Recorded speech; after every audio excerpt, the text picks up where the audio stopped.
ये नए जो 3 कानून लेकर मैं आया हूं वो मूल भारतीय न्याय के संहिता के आत्मा को प्रगटीकरण देने वाले कानून है और सच अर्थ में आजादी के इतने सालों के बाद मान्यवर पहली बार ये तीनों आपराधिक कानूनों का, अपराध की सिस्टम को चलाने वाले कानूनों का, क्रिमिनल जस्टिस सिस्टम को चलाने वाले कानूनों का पहली बार मानवीयकरण होगा। मान्यवर ये कानूनों को ध्यान से पढ़ेंगे तो ये कानून के अंदर आज तक जब तक ये सदन रिपील नहीं करेगा तब तक यूनाइटेड किंगडम की संसद ने बनाया हुआ कानून आज हम हमारे कानून में विद्यमान है। प्रांतीय अधिवेशन वो भी अंग्रेजों के जब हम गुलाम थे तब का शब्द है। क्राउन के प्रतिनिधि का सम्मान, London gazette, jury, Lahore court, United Kingdom of Great Britain and Ireland, Commonwealth, her majesty सरकार, लंदन गजेट के जिक्र, ब्रिटिश क्राउन का दबदबा, इंग्लैंड के न्यायालय और हर मेजेस्टी रोमिनियन और बैरिस्टर शब्द प्रयोग का जिक्र आजादी के बाद भी 75 साल तक होता गया।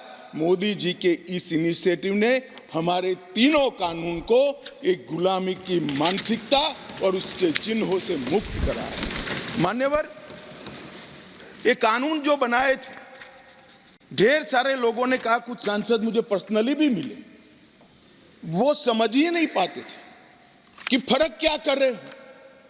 मैंने कहा कि ये सब आपको समझना है तो सबसे पहले चैप्टर को समझिए, चैप्टर की अनुक्रमणिका देखेंगे तो ही मालूम पड़ जाएगा कि ये कानून इस देश के नागरिकों के लिए नहीं बने थे, कानून अंग्रेजों की राज की सुरक्षा के लिए।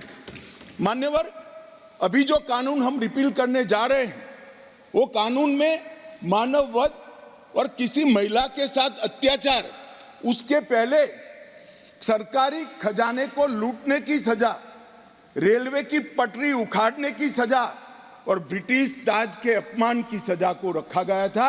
मानव वध तो बेचारा 302 नंबर पर बैठा बैठा अपनी राह देख रहा था। सुरक्षा प्रायोरिटी क्या थी? मानव वध नहीं थी, किसी महिला के साथ हुआ दुर्व्यवहार, अत्याचार को न्याय दिलाना नहीं था। प्रायोरिटी खजाने की रक्षा था, रेलवे की रक्षा था और ब्रिटिश ताज की सलामती रखना प्रायोरिटी थी। अब ये पूरा का पूरा बदलकर सबसे पहले महिला और बच्चों के विरुद्ध को अपराध को प्रायोरिटी दी गई है। मानव शरीर पर